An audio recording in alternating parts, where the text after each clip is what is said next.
अस्सलाम वालेकुम and welcome to कुबरा academy. आज हम 8th क्वेश्चन करने जा रहे हैं अपने क्वेश्चंस का। इससे पहले हमने 7 क्वेश्चन सॉल्व किए हुए हैं और मैंने आपको एनालिटिकल रीजनिंग के रूल्स भी बता दिए हैं और एनालिटिकल रीजनिंग होती क्या है ये भी आपको समझा दिया हुआ है। तो आज इस सीरीज़ का 8th क्वेश्चन हम करने जा रहे हैं। ये क्वेश्चन अक्सर जो है बच्चे इस किस्म के क्वेश्चंस में कंफ्यूज हो जाते हैं, लेकिन इसमें थोड़ी सी ट्रिक की नीड होती है, थोड़ा सा अंडरस्टैंडिंग की ज़रूरत होती है।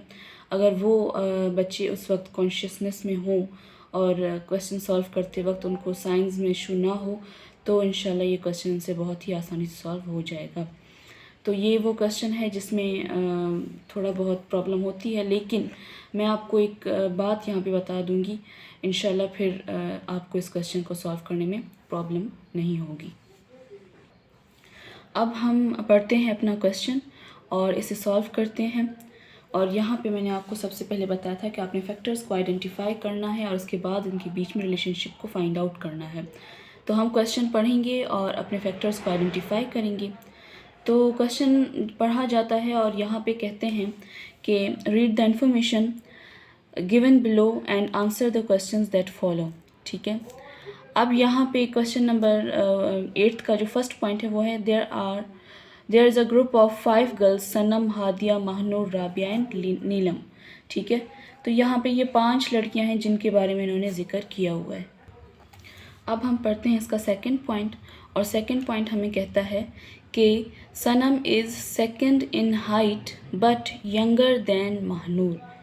अब आप यहाँ पे ये समझें कि हमें फैक्टर्स तो हमने आइडेंटिफाई कर लिए, लेकिन रिलेशनशिप जो इन फैक्टर्स के बीच में है वो 2 रिलेशनशिप हैं, एक रिलेशनशिप नहीं है। कौन से 2 रिलेशनशिप हैं? पहले तो हमारे पास 5 लड़कियां हैं, ठीक है, लेकिन उनके बीच में रिलेशनशिप 2 हैं। कौन से 2 रिलेशनशिप हैं?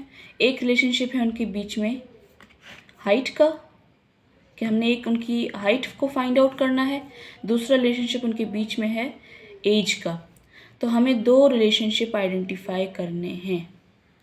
ठीक है, जिन बच्चों को आसानी हो रही है वो दोनों को साथ में भी आइडेंटिफाई कर सकते हैं, बीच में लाइन लगा के यहाँ पे हाइट लिखें, यहाँ पे एज लिखें। लेकिन अगर साथ में आइडेंटिफाई करने में प्रॉब्लम हो रही हो तो हम क्या करेंगे, सबसे पहले इनकी हाइट को आइडेंटिफाई करेंगे और उसके बाद उनकी एज को आइडेंटिफाई करेंगे। सही, अब साथ में कैसे आइडेंटिफाई करना है वो भी मैं आपको बता दूँगी। यहाँ पे पहली हमें इन्होंने जो दी हुई है स्टेटमेंट वो ये है कि Sanam is second in height. मैंने कहा हम पहली जो चीज़ करने जा रहे हैं वो ये करने जा रहे हैं कि हम हाइट को एनालाइज करेंगे, ये चीज़ देखेंगे हम सबसे पहले। तो वो कह रहा है सनम इज़ सेकंड इन हाइट। अब मैं एज को नहीं देख रही, एज को थोड़ी देर साइड कर रही हूँ ताकि मुझे आसानी हो हाइट को अंडरस्टैंड करने में। तो मैं यहाँ पे लिख रही हूँ कि सनम क्या है, सेकंड इन हाइट है, यानी कि फ़र्स्ट उससे पहले एक और लंबी लड़की है और उसके बाद 3 लड़कियां हैं जिनका जो कद है वो एक दूसरे के बाद आ रहा है। तो सनम इज़ सेकंड इन हाइट, ये मैं लिख लेती हूँ।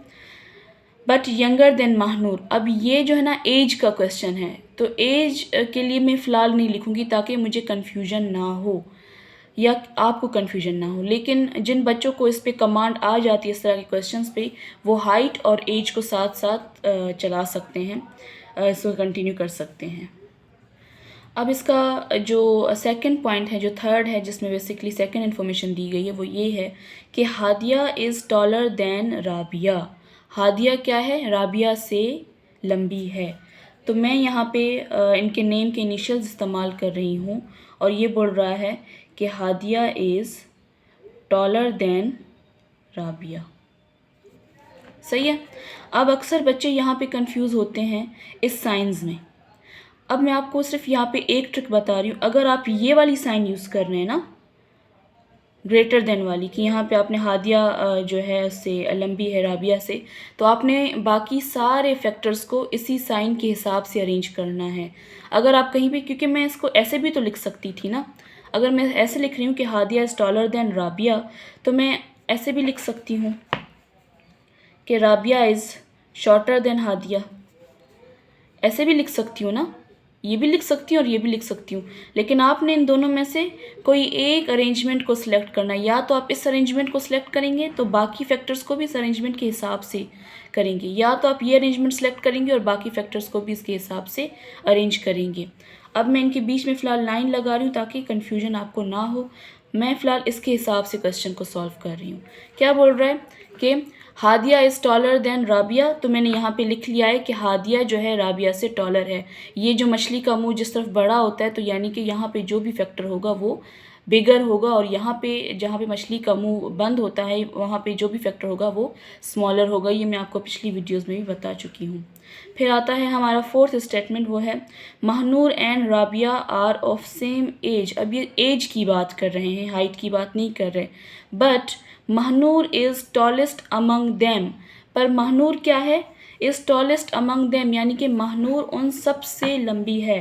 तो अगर सनम सेकंड नंबर पे है तो महनूर क्या है, महनूर फर्स्ट नंबर पे सबसे ज़्यादा लंबी है वो महनूर। ठीक है, इस स्टेटमेंट से हमें ये अंदाज़ा हुआ। फिर हमारे पास फिफ्थ स्टेटमेंट है Neelam is taller than Hadiya. नीलम क्या है, हादिया से टॉलर है।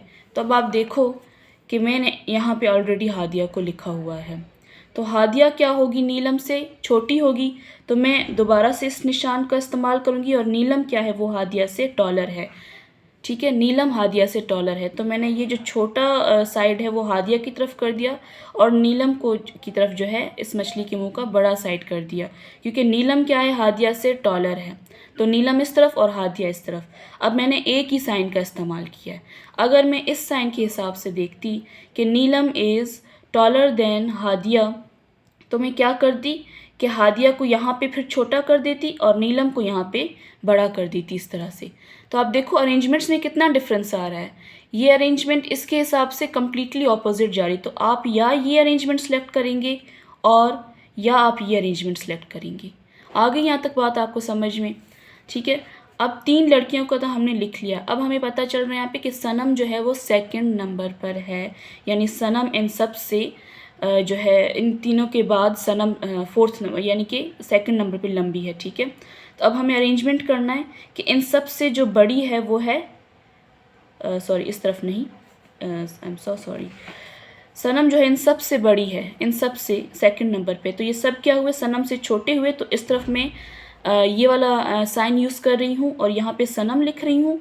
और फिर क्या बोल रहा है कि महनूर फर्स्ट नंबर पे है, तो महनूर इन सब से बड़ी है, लंबी है। तो मैंने एक और इस तरह का साइन बना लिया और यहाँ पे लिख लिया महनूर, कि महनूर की तरफ बड़ी मछली का मुँह का बड़ा साइड कर दिया, क्योंकि महनूर इन सब से बड़ी है। एक ये अरेंजमेंट आपकी बन रही है। ठीक है, अगर आप इस साइन को देखें, अगर मैं इस साइन के हिसाब से देखूं और कहूं कि Sanam is tallest, second number पे वो टॉल है, तो मैं क्या करूँगी कि यहाँ पे सनम को लिख दूँगी। ठीक है, क्योंकि ये मछली का मुँह मैंने यहाँ पे कर दिया और सनम यहाँ पे कर दिया, और इन सब से महनूर बड़ी है तो सनम को फिर शॉर्ट कर दिया और महनूर को लंबा कर दिया। अगर आप इस साइंस की मिस्टेक करेंगे, देखिए आपकी 2 डिफरेंट अरेंजमेंट्स बन रही हैं सिर्फ साइन के डिफरेंस के साथ। यहाँ पे मैंने ये साइन यूज़ किया, यहाँ पे मैंने ये वाला साइन यूज़ किया। आपकी मर्ज़ी, आप इनमें से कोई भी साइन यूज़ कर सकते हैं, लेकिन मेरा फ़र्ज़ था कि मैं आपको दोनों तरीक़ों से समझा दूँ। तो ये तो होती है हाइट की बात, और हाइट के बारे में हमने यहाँ पे लिख लिया हुआ है। अब हम आते हैं एज के बारे में बात करते हैं। हाइट की बात हमने कर ली। जिन बच्चों को इस पे महारत हासिल हो जाती है वो दोनों को साथ में भी कर सकते हैं।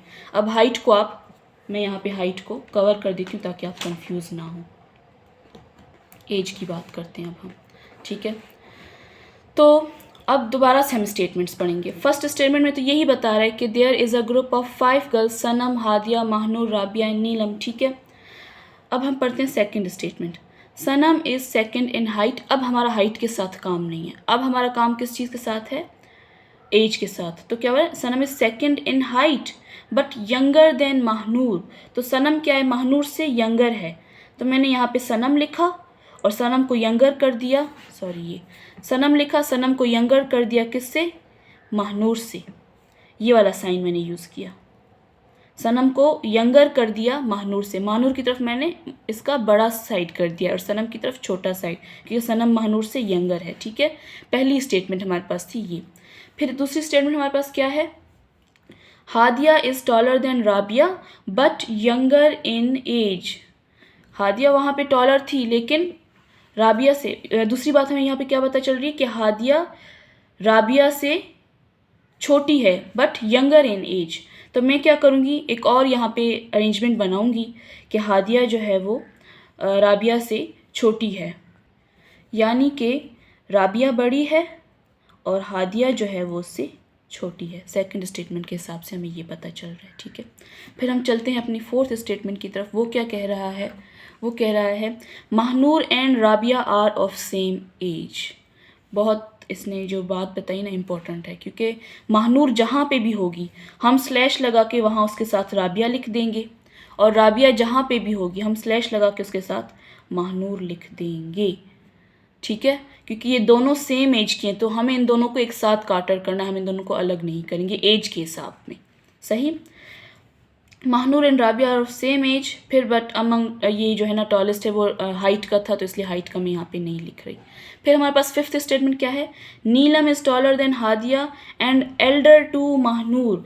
नीलम क्या है, महानूर से बड़ी है नीलम, ठीक है। तो महानूर से अगर नीलम बड़ी होगी तो राबिया से भी बड़ी होगी, यानी कि मैंने यहाँ पे लिख दिया एन, इस तरफ नीलम को बड़ा कर दिया, राबिया और महानूर को छोटा कर दिया, ठीक है। इस अरेंजमेंट में भी यही बात बनेगी कि राबिया और महानूर से, अगर कि नीलम महानूर से बड़ी है, ठीक है, क्या लिखा हुआ है, Neelam is taller than Hadiya and elder to Mahnoor. Mahnoor से क्या है, वो बड़ी है, तो अगर महानूर से नीलम बड़ी होगी तो वो राबिया से भी बड़ी होगी। अब ये हमारे पास इस एज की अरेंजमेंट बन रही है। अब आप यहाँ पे एक बात देख लो, इसमें हमें इतनी ही इन्फॉर्मेशन दी गई है, यहाँ पे अभी हमें ये नहीं बताया कि जो है ना सबसे छोटा कौन है, या हादिया सबसे छोटी है या जो है सनम सबसे छोटी है। तो अगर सनम सेकंड यहाँ पे आ रही है, सेकंड लास्ट नंबर पे आ रही है, फॉर एग्जांपल हम अज्यूम कर लेते हैं, तो सबसे छोटी हादिया बनेगी, ये हमारा अजम्पशन है, इसलिए मैं थोड़ा लाइट से लिख रही हूँ। अगर हादिया जो है सेकंड लास्ट नंबर पे है तो सबसे छोटी सनम बनेगी, क्योंकि ये इन्फॉर्मेशन उन्होंने हमें नहीं दी, ये हम अज्यूम कर रहे हैं। तो यहाँ पे हमारे पास दो अरेंजमेंट्स बन रही हैं, या तो ये बनेगी या तो ये बनेगी। तो इस तरीके से हमने एज और जो हाइट है दोनों को हम सॉल्व कर चुके हैं। अब हम पढ़ते हैं इसके क्वेश्चंस। तो क्वेश्चन नंबर 1 क्या कह रहा है, if they are arrange in, sorry ये है, if they are arrange in ascending order to of height, ठीक है। असेंडिंग मतलब के छोटे से बड़े की तरफ जाना, ठीक है। असेंडिंग मतलब के छोटी वैल्यू से बड़ी वैल्यू की तरफ जाना। ऑर्डर इन हाइट, अब ये हाइट का क्वेश्चन पूछ रहा है। Who will be in the third position, तीसरी पोजीशन पे कौन होगा। तो हम देख लेते हैं इसको। अगर हम सबसे छोटा देखें, क्योंकि असेंडिंग ऑर्डर पूछ रहा है ना, तो सबसे छोटा यहाँ पे कौन है, राबिया 1 2, थर्ड नंबर पे कौन आ रहा है, नीलम, ठीक है, इस अरेंजमेंट में भी। और यहाँ पे भी सबसे छोटा कौन है, राबिया, तो 1 2 थर्ड अरेंजमेंट पे नीलम आ रही है। तो अगर असेंडिंग ऑर्डर से देखें, ठीक है, तो हमारे पास थर्ड नंबर पे कौन आ रहा है, नीलम आ रही है। तो यहाँ पे हमारे पास ऑप्शंस में नीलम है, राबिया, महानूर, राबिया और महानूर, और नन ऑफ दीज। तो ऑप्शन में नीलम नहीं है, इसलिए हमारा आंसर क्या होगा, नन ऑफ दीज, ठीक है। अब हम चलते हैं अपने अगले क्वेश्चन की तरफ, और वो है question, if they are arranged in descending order. Descending मतलब कि बड़े से छोटे की तरफ जाना। असेंडिंग का मतलब छोटे से बड़े की तरफ जाना, और डिसेंडिंग मतलब बड़े से छोटे की तरफ जाना। ऑर्डर ऑफ देयर एजेस, अब ये एजेस की बात करें, यहाँ पे हाइट की बात कर रहा था, तो अब हम इस पोर्शन को भूल जाएंगे और इस पोर्शन की बात करेंगे एज वाली की। तो वो क्या बोल रहा है हमें कि if they are arranged in descending order of their ages who will be in the fourth position. Fourth position पर कौन होगा। तो अब आप देखो, मैंने यहाँ पे दो साइंस नहीं किए, कि साइन का इस्तेमाल किया है, तो दोनों अरेंजमेंट मेरे लिए सेम है। फर्स्ट नंबर पे तो ये है नीलम, सेकंड नंबर पे या तो महानूर होगी या तो जो है राबिया होगी। ठीक है, वो बोल रहा है डिसेंडिंग ऑर्डर में। ठीक है, तो डिसेंडिंग ऑर्डर में आप देखो कि सबसे बड़े से छोटे की तरफ जाना है, तो सबसे बड़ा कौन है, नीलम है ना, तो इसीलिए मैं यहाँ से देख रही हूँ। अगर वो कहता सबसे छोटे से बड़े की तरफ से जाना था तो मैं यहाँ से देखती, पर वो क्या बोल रहा है डिसेंडिंग ऑर्डर, तो मैं सबसे बड़े को देख रही हूँ, बड़े से छोटे की तरफ जा रही हूँ। तो सबसे बड़ी कौन है, नीलम, फिर महानूर और राबिया हैं। थर्ड पे यहाँ पे जो है या तो वो सनम होंगी या हादिया होंगी। ठीक है, और यहाँ पे भी आपके पास या तो हादिया होंगी या तो सनम होंगी, इन दोनों में कन्फ्यूजन है ना, ये दोनों इन दोनों की इस प्लेसेस में एक्सचेंज हो सकती हैं फोर्थ नंबर के लिए, तो या तो वो हादिया हो सकती है या तो वो सनम हो सकती हैं। तो यहाँ पे क्वेश्चन में राबिया और महानूर, सनम राबिया नहीं, या तो वो सनम हो सकती है या तो वो हादिया हो सकती है फोर्थ नंबर पे, तो हम यहाँ पे कर देंगे डी को टिक। ठीक है, अब हमारा आता है third question, to answer the question who is the youngest person in the group, सबसे छोटा उस ग्रुप में कौन है। Which of the statements is superfluous, यानी कि कौन सी ऐसी स्टेटमेंट है जो उन्होंने एक्स्ट्रा दी हुई है। अगर आप क्वेश्चन को देखो, सनम इज सेकंड इन हाइट, ठीक है, बट यंगर देन महानूर, यहाँ पे भी एज बताई गई है, यंगर इन एज यहाँ पे भी एज बताई गई है, सेम इन एज यहाँ पे भी एज बताई गई है, एल्डर टू महानूर यहाँ पे भी एज बताई गई है। तो ये चारों स्टेटमेंट्स हमारे लिए इंपॉर्टेंट हैं, लेकिन अगर ये हमें ना देते there is a group of 5 girls Sanam, Hadiya, Mahnoor, Rabia, Neelam, तो हम इस स्टेटमेंट से भी अंदाज़ा लगा सकते थे कि 5 लड़कियाँ हैं। तो ये जो स्टेटमेंट नंबर फर्स्ट है, ये ना भी देते तो कोई उससे जो है मसला ना होता। तो इसका आंसर क्या होगा कि ओनली वन, जो फर्स्ट स्टेटमेंट है हमारी, वो सिर्फ सुपरफ्लुअस है, इसके अलावा कोई भी स्टेटमेंट सुपरफ्लुअस नहीं है। तो मुझे उम्मीद है आपको हमारा आज का क्वेश्चन समझ आ चुका होगा। मिलते हैं इंशाल्लाह अपने अगले क्वेश्चन में। अगर आपको कोई सवाल पूछना हो तो कमेंट बॉक्स में ज़रूर लिख दीजिएगा। तब तक के लिए अल्लाह हाफिज़, अल्लाह निगहबान।